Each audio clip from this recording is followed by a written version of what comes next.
আমরা আজকে এমন এক শিল্পের শ্রমিকদের সাথে কথা বলবো যাদের মধ্যে 90% মানুষই 50 বছর পার হওয়ার আগেই কেমিক্যাল এক্সপোজার সহ নানা কারণে মারা যেত বলছে এই কারণ এই রিপোর্টটা 2001 সালে ওয়ার্ল্ড হেলথ অর্গানাইজেশনের করা। তো আর আজকে দীর্ঘ 25 বছর পর, এবং আগে এই শিল্পটা ছিল হাজারীবাগে, এখন এটা হচ্ছে হেমায়েতপুরে। তো স্থানান্তরের পর এবং দীর্ঘ সময়ের পর আজকে এই শিল্পের শ্রমিকেরা কিভাবে কাজ করছে এবং তাদের স্বাস্থ্যের কতটুকু উন্নতি হলো, এটা আমরা আজকে দেখার চেষ্টা করব। তো আমরা এসেছি হেমায়েতপুরের বিসিক চামড়া শিল্প নগরীতে, যেখানে বাংলাদেশের প্রায় সমস্ত টেনারি এখানে অপারেট করে। তো আমরা তাদের শ্রমিকদের সাথে কথা বলার চেষ্টা করব এবং দেখার চেষ্টা করব তাদের স্বাস্থ্য এবং কর্ম পরিবেশ। চলুন দেখা যাক।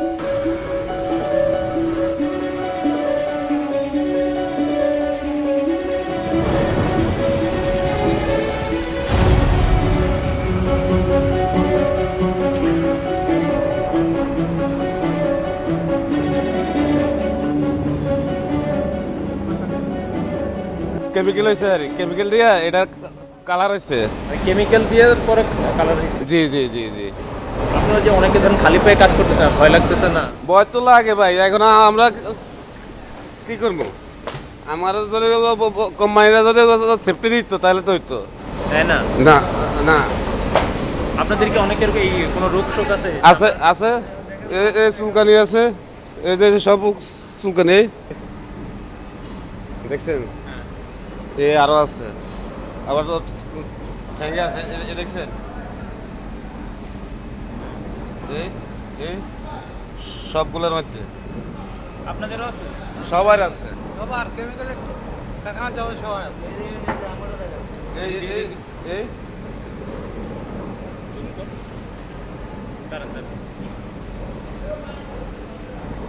সবার আছে? সবাই সবাই এই সব প্রতিটা টেনাইজ জগতে যারা কাজ করে এগো চুলকানি থাকবে, সবারই? সবার থাকবে। শ্বাসকষ্টের সমস্যা? হ্যাঁ আছে আছে, এটা তো আছে, কেমিক্যাল গ্যাস আছে না। আপনি একটা অ্যাসিডের দাম খুললে 10 মিনিট থাকা লাগেও বসে। একটা অ্যাসিডের দাম যদি খুলতে যাই, আপনি সাধারণ এই যে খুলছি, ওইতে আপনাকে খারাপ জায়গা পাইবেন না, গ্যাসের কারণে সব গ্যাস।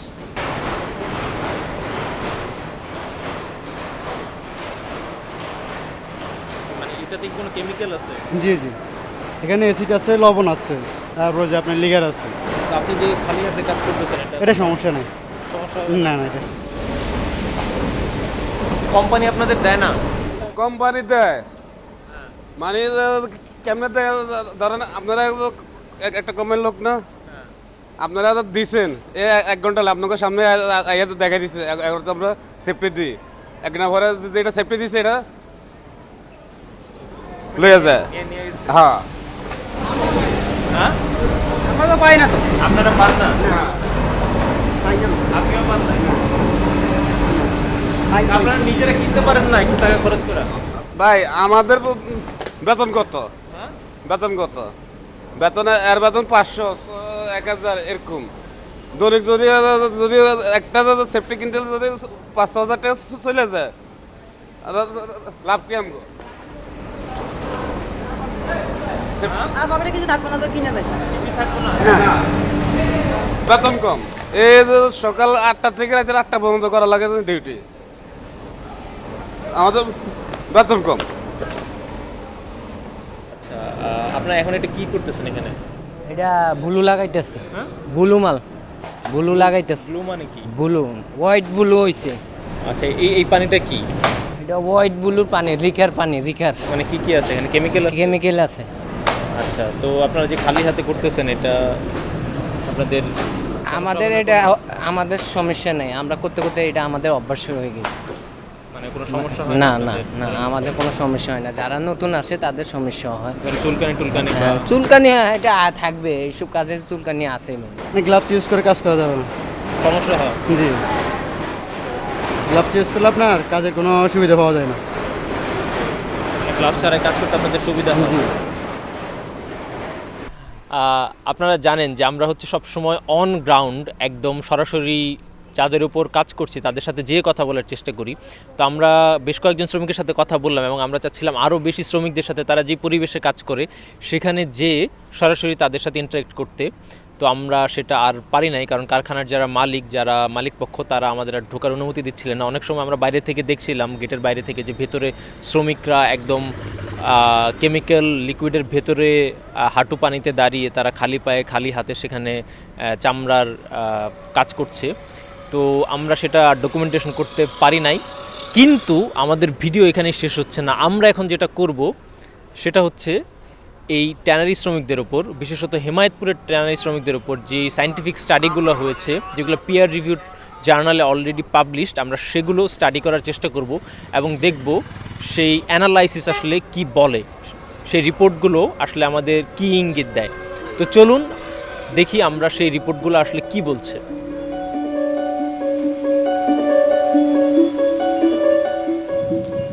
2025 সালে বিএমজে পাবলিক হেলথে প্রকাশিত একটি গবেষণায় দেখা গেছে ট্যানারি শ্রমিকদের শ্বাসতন্ত্র সংক্রান্ত সমস্যায় আক্রান্ত হওয়ার ঝুঁকি অন্য শ্রমিকদের তুলনায় 13 গুণ বেশি। ট্যানারি শ্রমিকদের মধ্যে এই সমস্যার হার 65%, যেখানে ট্যানারির বাইরে কাজ করা শ্রমিকদের মধ্যে তা মাত্র 6%। 2020 সালে সাভারের ট্যানারি শ্রমিকদের উপর পরিচালিত একটি গবেষণায় দেখা যায় প্রায় 90% শ্রমিক ত্বকের সমস্যা অর্থাৎ চর্মরোগে আক্রান্ত এবং প্রায় একই সংখ্যক অর্থাৎ 90% শ্রমিক হাঁপানিতে ভুগছেন। এছাড়া 76%-এর নখ ক্ষতিগ্রস্ত হয়েছে এবং 72% জন্ডিসে আক্রান্ত। আরও উদ্বেগের বিষয় হলো 2023 সালে প্রকাশিত একটি গবেষণায় সাভারের ট্যানারি শ্রমিকদের চুলের নমুনায় ক্রোমিয়াম ও সীসা শনাক্ত করা হয়েছে। অর্থাৎ প্রতিদিন যেসব বিষাক্ত ভারী ধাতুর মধ্যে তারা কাজ করেন সেগুলোর কিছু অংশ ধীরে ধীরে তাদের শরীরের ভেতরেও প্রবেশ করছে। এখন সুরক্ষা সামগ্রী ছাড়া কাজ করার এই দৃশ্য দেখে হয়তো আপনার মনে হতে পারে এটি শুধু মালিক পক্ষের অবহেলার ফল, কিন্তু বাস্তবতা আরেকটু জটিল। এর সঙ্গে জড়িয়ে আছে শ্রমিকদের কাজের ধরন, মজুরি ব্যবস্থা, উৎপাদনের চাপ এবং কর্মপরিবেশ। কেননা এই শ্রমিকদের বেশিরভাগই চুক্তিভিত্তিক এবং তারা একদিনে যতগুলো চামড়া প্রসেস করতে পারবেন সেটির ভিত্তিতে তারা মূলত পারিশ্রমিক পান।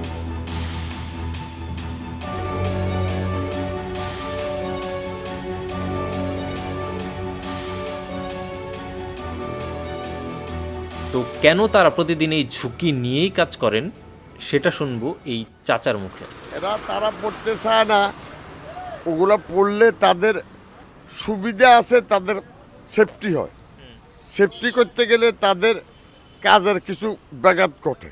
কি ব্যাঘাত ঘটে? ব্যাঘাত ঘটে মানে আমি খালি পা যে আমি যে আগাইতে পারবো, পথ অবলম্বন করতে পারবো, বা টানি আমি আমার পা খুঁটি দিয়ে আর টানি যেতে পারবো। আর পা যদি বুট থাকে ব্যবহার করি তাহলে আমার খুঁটিটা থাকবে না, এই যে স্লো হয়ে যাবে, সোল হয়ে যায়, প্রোটেকশন আমার কম হবে, প্রোটেকশন কম হবে। তো প্রোডাকশন কম হলে সমস্যা কি?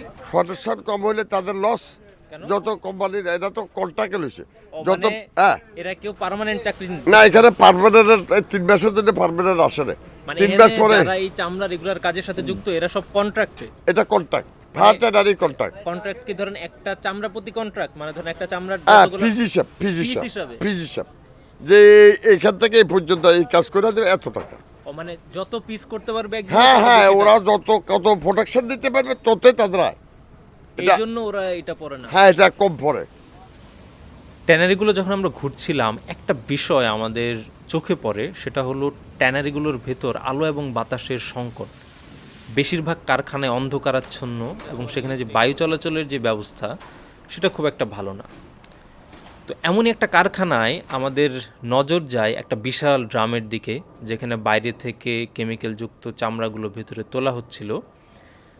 তো আমরা বাইরে থেকে দেখে মনে হয়েছিল প্রথমে যে ভেতরে হয়তো শুধু রাসায়নিকযুক্ত চামড়াই আছে, কিন্তু কিছুক্ষণ পর্যবেক্ষণের পর বুঝতে পারি যে ড্রামের ভেতরে একজন আছে যিনি এই চামড়াগুলো সামনে থেকে আরও ভেতরের দিকে নিয়ে যাচ্ছেন।